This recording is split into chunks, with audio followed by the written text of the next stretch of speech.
April 9th, 1865 AD, the Battle of Appomattox Courthouse. On this date, April 9th, 1865 AD, Confederate General Robert E. Lee surrendered to the Union General Ulysses S. Grant, effectively ending the American Civil War.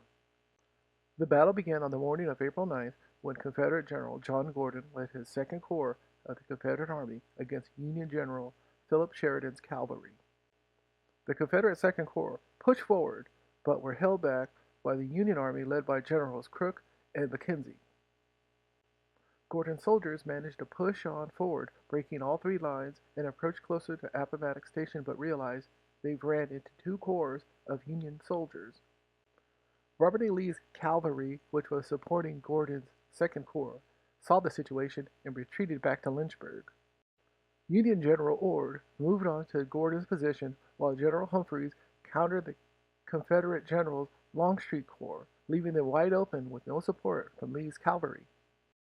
Lee's aide, Colonel Charles Venable, asked Gordon to give Lee an assessment of the battle. Gordon replied, "Tell General Lee I have fought my corps to a frazzle, and I fear I can do nothing unless I am heavily supported by Longstreet's corps."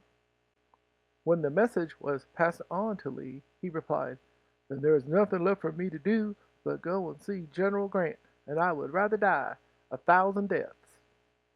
All of the generals and Lee's staff agreed that surrendering was the only option left, except Edward Alexander, who wanted Lee to disperse the army rather than a formal surrender so they could wage a guerrilla war against the Union Army.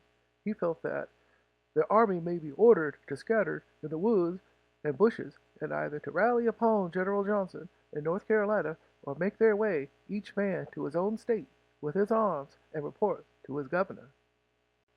Confederate General Longstreet parlayed a truce with Union General Custer on Lee's orders by using a white dish towel. Both leaders of their respective armies met inside the Appomattox Courthouse and hammered out a formal surrender. After Lee surrendered his Army of Northern Virginia, Confederate armies all around the CSA began to surrender their arms as well. The next day, news spread all over the country, signaling the beginning of the end of the United States Civil War.